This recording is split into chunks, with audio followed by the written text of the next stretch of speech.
Bei dem Begriff Freiheit denkt man meistens an konfliktbeladene Ausnahmezustände, die einem die Freiheit nehmen. Aber es ist genauso wichtig, sich die Freiheit in dem zu vergegenwärtigen, wie wir unseren Alltag gestaltet haben, also in dem anzuschauen, was wir als normal empfinden. Freiheit können auch Freiräume bezeichnen, weg von der Lohnarbeit, weg von der Selbstoptimierung, auch weg von der Familienarbeit, wenn diese vor allem von einer Person, nämlich der Mutter, aufgebürdet wird.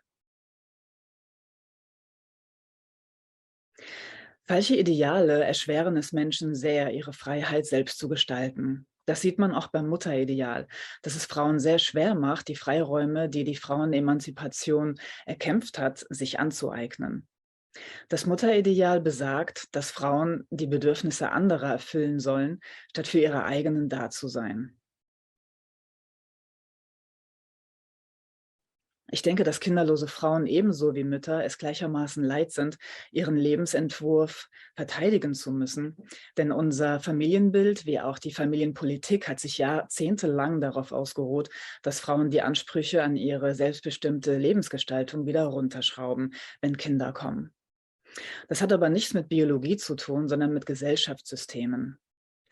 Doch in den vergangenen 60 Jahren fielen durch die Errungenschaft der Frauenbewegung die ökonomischen und sozialen Zwänge weg, die Frauen wenig Optionen gaben, etwas anderes zu sein als Hausfrau und Mutter.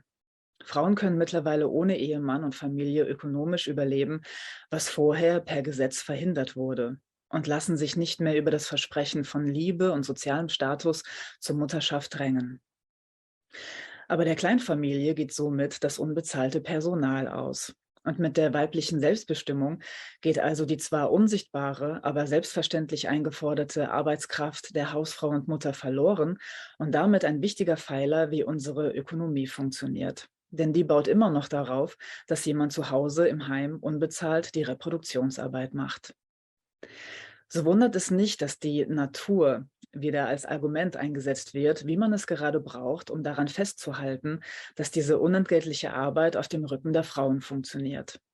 Man macht Frauen nun Angst, dass sie oder ihre Kinder aufgrund ihrer Natur psychologische Schäden bekommen, wenn sie sich der Arbeit in der Kleinfamilie entziehen. Frauen zweifeln somit ihre eigenen Bedürfnisse an, weil ihnen vermittelt wird, dass sie etwas anderes wollen müssen.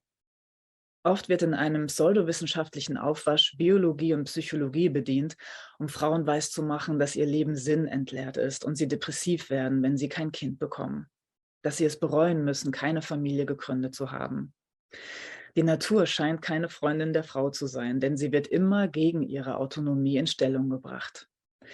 Die Idee, dass alleinig die biologische Mutter als Bezugsperson des Kindes alles richtig machen muss, tut sein Übriges, damit Frauen akzeptieren, dass die Kinderbetreuung zu ihrer Hauptlast wird, mit allen Einbußen in ihren Jobaussichten, ihrer sozialen und finanziellen Absicherung und, was nicht weniger banal ist, ihrer Freizeit und persönlichen Weiterentwicklung.